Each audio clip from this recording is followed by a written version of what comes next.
Hello guys, good morning. For today's video, gagawa po tayo ng ossobuco chicken.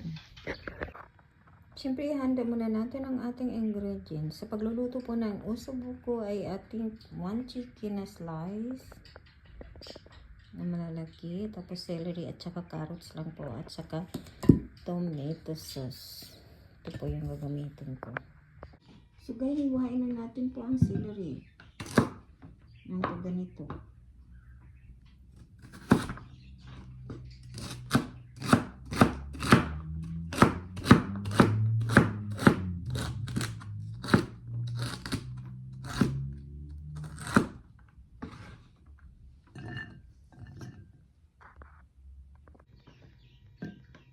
So, hiwain na rin po natin ang ating carrots. Ang paghiwa po ng carrots ay parehas lang po ng slice ng celery.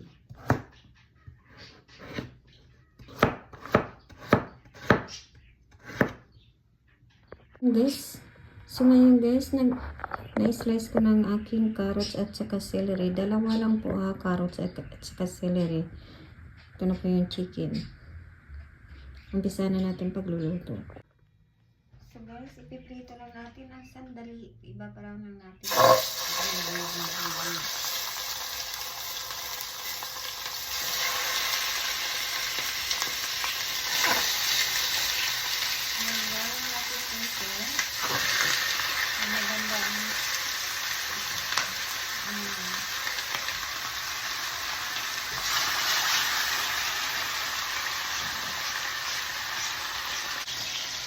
So ngayon guys, i-set aside muna natin ito kasi ilalagay natin ang ating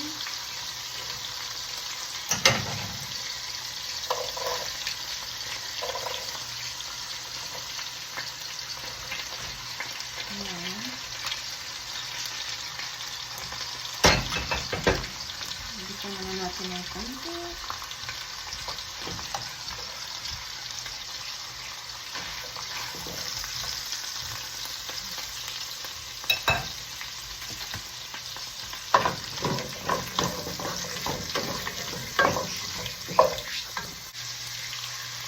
Guys, mabalik na natin ito.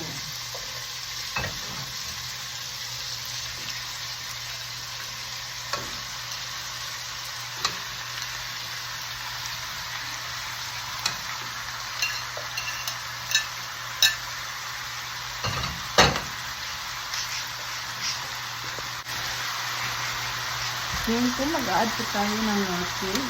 Isang native. Paminta.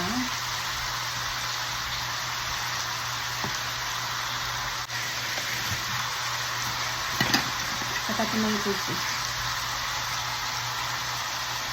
Pagkakuluan lang natin siya hanggang pumuluto.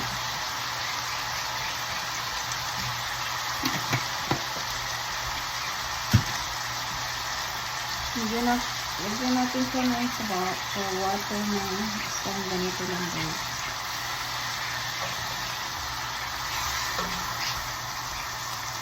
Ngayon pakukuluan natin ng isang oras para maluto.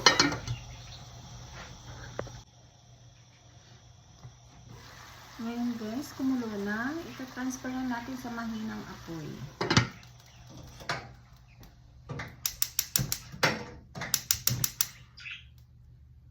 Ito sa mahinang apoy para maganda yung pagluto niya. Okay guys, wait lang muna tayo mga half hour para maluto ang ating ossobuco chicken. Okay guys, ready to serve my ossobuco chicken. Okay guys, titikman na natin ang ating luto. Luto ko, titikim ko. Tikman na natin. Ang sarap, parang ang sarap ng ano. Chicken ossobuco. Tikman natin. Piling ko parang sarap-sarap. Ang tagal ko na hindi nakaluto nito. Parang 6 months na yata o 7 months.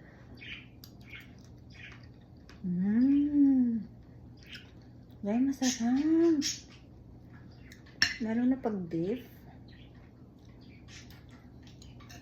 Yung beef, alam mo yun, yung oxtail. Gawin mo siyang usubuko, luto mo siya fry mo siya sa butter.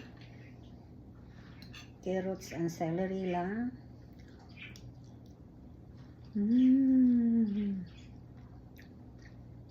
Thank you for watching. Please like and subscribe. Thank you guys.